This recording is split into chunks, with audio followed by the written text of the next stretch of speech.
sebetulnya surplus di bulan Maret yang 4,5 miliar US dollar itu sudah bisa diprediksikan kurang lebih segitu.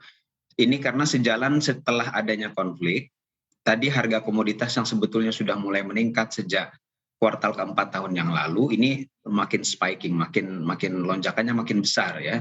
Dan ini terlihat sekali dampaknya di bulan Maret. Nah, jadi artinya sepanjang konflik ini masih ada antara Ukraina dengan Rusia, ini dampaknya kepada negara-negara eksportir komoditas itu menjadi besar. Ya, jadi negara-negara eksportir komoditas mendapatkan semacam durian runtuh ya windfall. Bukan hanya kita ya, jadi semacam negara, kalau kita melihat minyak ya, itu negara-negara Timur Tengah, negara-negara Amerika Utara ya, itu mendapatkan banyak keuntungan dari situ. Nah, kita walaupun kita net importir minyak bumi, tapi kita eksportir banyak yang lain, termasuk diantaranya batu bara, CPO, gas juga. Jadi ini kita mendapatkan juga keuntungan dari situ. Nah, di ke depan saya rasa sepanjang konflik ini masih ada, dorongan ekspor karena kenaikan harga komoditas ini tetap besar. Jadi setelah Maret, saya rasa ini surplusnya akan kurang lebih mendekati surplus di bulan Maret ini. Walaupun mungkin ini bisa jadi yang paling tinggi ya, karena kalau kita lihat harga komoditasnya itu peningkatan lonjakan tajamnya memang setelah mulai perang ya, itu reaksinya tinggi sekali, tapi setelah itu agak sedikit mengendor ya kenaikan harga komoditasnya. Dan kalau kita lihat sekarang agak flattening, tapi tetap pada posisi yang tinggi, level yang tinggi ini ya, harganya. Jadi ini tetap akan berlangsung ya.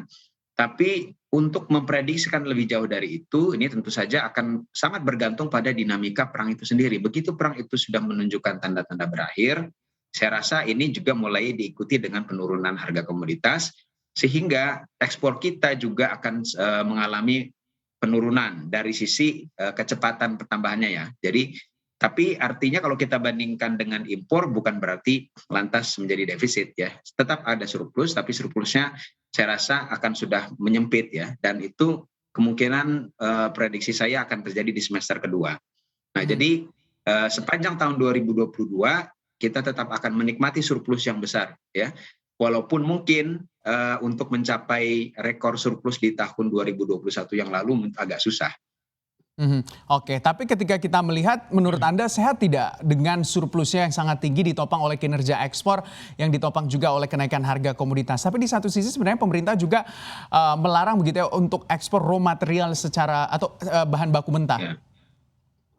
Iya, tetap yang lebih sehat memang adalah surplus yang didorong oleh dorongan ekspor manufaktur ya. Dan itu kalau kita bandingkan dibandingkan dengan negara-negara ASEAN yang lain, itu relatif memang tertinggal dibandingkan Malaysia, Thailand, Filipina, Vietnam. Jadi kalau kita ingin mendefinisikan surplus yang lebih sehat itu, saya rasa memang adalah yang jika manufakturnya yang lebih kuat ya.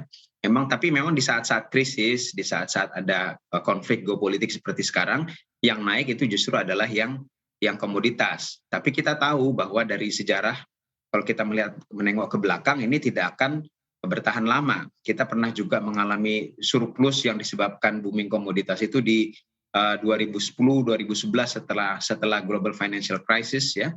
Nah, tapi kita tahu kemudian di era setelah itu kemudian kembali kita mengalami defisit. Jadi artinya memang kita perlu pada saat-saat seperti sekarang, pada saat-saat kita mendapatkan keuntungan surplus akibat adanya konflik geopolitik, ini mesti dimanfaatkan ya. Satu, untuk tentu saja meredam dampak terhadap ekonomi dalam negeri ya, terutama inflasi ya. Yang kedua juga adalah untuk membangun fondasi yang lebih kuat ya untuk transformasi ke arah ekspor yang lebih punya nilai tambah lebih tinggi. Artinya tadi yang disebutkan hilirisasi ya, program dari pemerintah itu harus memang konsisten terus dilakukan. Ya, sekarang sudah mulai kelihatan di sawit sudah mulai kelihatan, kemudian di nikel sudah mulai kelihatan, tapi baru awal-awal. Nah, ini harus diteruskan ya, hilirisasinya sampai betul-betul ada linkage yang kuat ya antara industri hulu dengan industri hilir, dan yang diekspor adalah produk-produk industri hilir yang memang punya nilai tambah jauh lebih besar gitu.